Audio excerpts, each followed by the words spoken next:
Well, the threat of an escalating global trade war is expected to be the main topic of discussion at a summit in South Africa. The event in Johannesburg is for the emerging economies that make up what's known as the BRICS group. China's President Xi Jinping has already met his South African counterpart, Cyril Ramaphosa, to strengthen bilateral ties. Overall, China is the African continent's biggest economic partner and has promised to step up cooperation with all developing nations. Well, for more on this, Grant Makokera joins us now from Johannesburg. Thank you so much for your time. Firstly, as we know, this summit is taking place at a time when the US President Donald Trump has waged a trade war with many countries, including China. What are we expected to see in terms of that at the agenda for the BRICS summit? Yes, this will definitely be a hot topic amongst the BRICS leaders that we have in Johannesburg this week, as well as the other leaders from African and emerging economies. Particularly as we've seen President Trump step up the threat against global free trade today with the announcement of new subsidies for American farmers.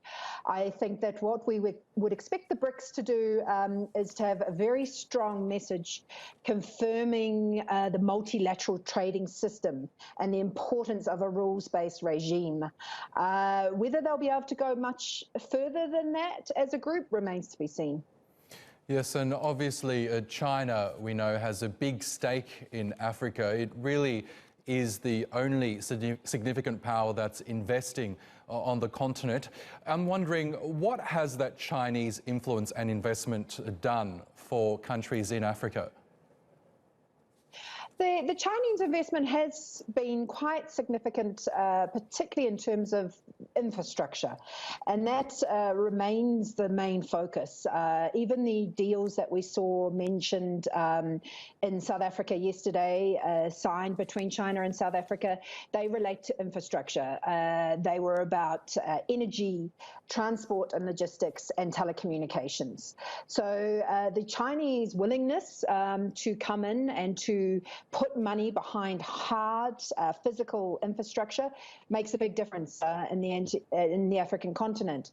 What we still want to see, and what remains the challenge for the relationship with China and other African countries, is to see how China can help address challenges around unemployment, around industrialization. As we know, Africa still tends to export raw commodities to China, and African countries would like to see ways that they can move up the value chain. Yes, in terms of the BRICS summit itself, we know it formed because the countries involved were largely blocked out or sidelined at other international fora dominated by Western countries. How is BRICS succeeding as a group of nations in terms of spreading its influence not only within its region but around the world? That's actually probably been the biggest challenge for BRICS, is to really see progress or impact at the global level, where they still need to see shifts in terms of what are the structures of economic governance. They don't reflect the reality of the world economy today, and that has been a big motivation for BRICS. But that's out of the hands of the BRICS. It requires all other countries really to get behind that agenda of reform, and in today's climate we're seeing a lot of reluctance from that. You've got distractions in the European Union, I would suggest. You've obviously got a completely different approach coming from the US.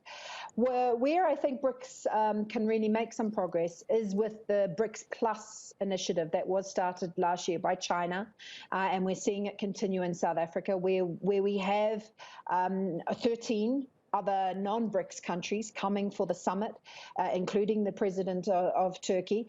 And so that kind of outreach and trying to get a bigger constituency for the global reform agenda will be the way that BRICS can really try to make some progress.